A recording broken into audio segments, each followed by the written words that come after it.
Last week, we took you south to Preston, to the Forestville Mystery Cave State Park. It is one of the many state parks that you'll find in Minnesota.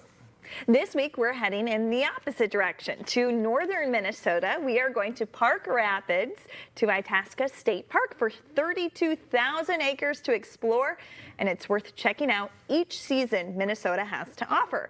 To tell us more about the park, Heather Funk, the Visitor Services Coordinator, joins us via Zoom. Hi, Heather. Hello, thank you for having me today. Well, for somebody who's never been to the headwaters, tell us a little bit about it.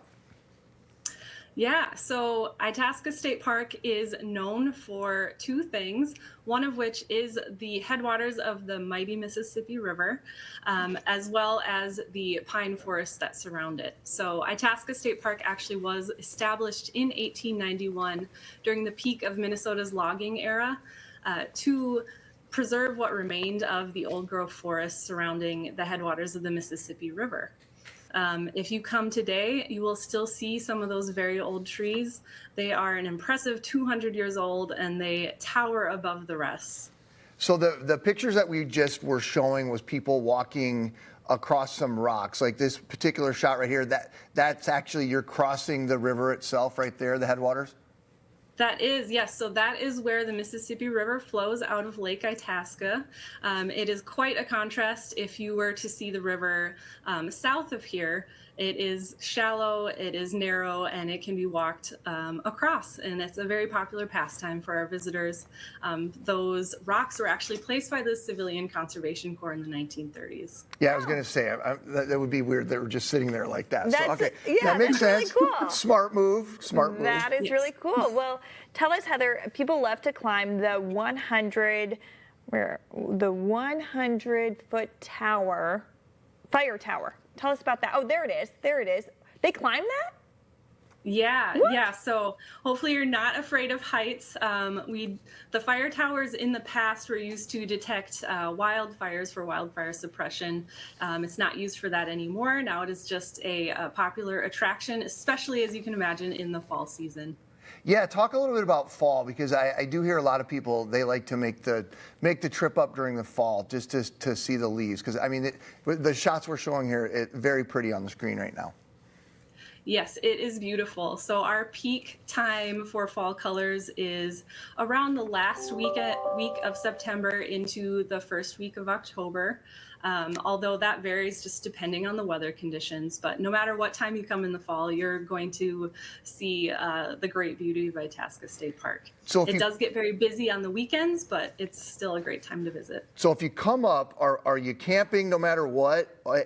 Are you tent camping? Are you is there room, or is this a deal where you might also have to stay off site and then come into the park for the day?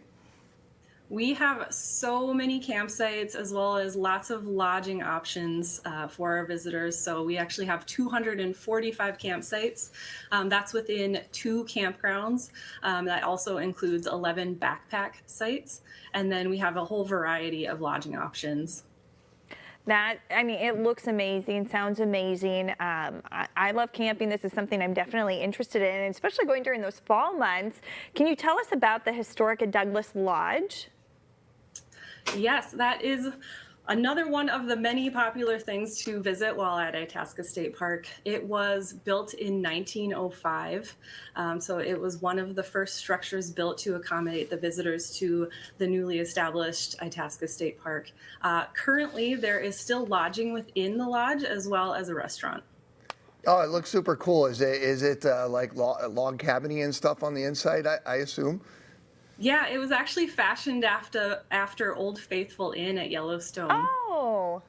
Now, was that a WPA project? Was that part of all that stuff? Because it looks similar to different structures I've seen in other parks that are sort of built in that same era. Yeah, the design of Douglas Lodge inspired the buildings and structures that were to come in the park, but it actually was built by Park Rapids contractors, so local contractors. Lots of the buildings that followed were built by the Veterans Conservation Corps or the Civilian Conservation Corps. Gotcha. Oh, wow. Tell us about the Wilderness Sanctuary Scientific and Natural Area. That is located along our scenic drive, which is called Wilderness Drive. It is an area of the park where a large tract of old growth red and white pine, as well as tracts of deciduous old growth are located. So if you want to go see those big trees in their natural state, you can visit there, and there's a few trails that go inside. How about wildlife in the park? Like, I'm thinking if you're taking the kiddos, like what are some of the animals they could be on the lookout for? Very commonly, you're going to see all of the little critters scurrying around the ground. So there's going to be squirrels and chipmunks, but we also have larger mammals. So you're going to see white-tailed deer. You might get lucky and see a black bear as well. Well, any chance are there any moose in there? No, not unless there's one wandering by randomly, but those are north from here. What about Sasquatch? Maybe. I mean, always keep your eyes peeled. Okay. You could see it. For somebody who's never been, do you have any recommendations for some things to do in the area as well? Yeah, for sure. So Park Rapids is only about 20 miles south of Itasca State Park. They have a huge amount of recreational opportunities, anywhere from shopping to very great restaurants, and lots of trails in the area as well. Awesome, Heather. Well, thanks so much for your time this morning. It's good to chat, and I'm sure you're going to inspire a lot of people to make the trip. It looked awesome. I hope so. Thank you so much. You got it. And we'll put a link with more information for you on our website, minnesotalive.com.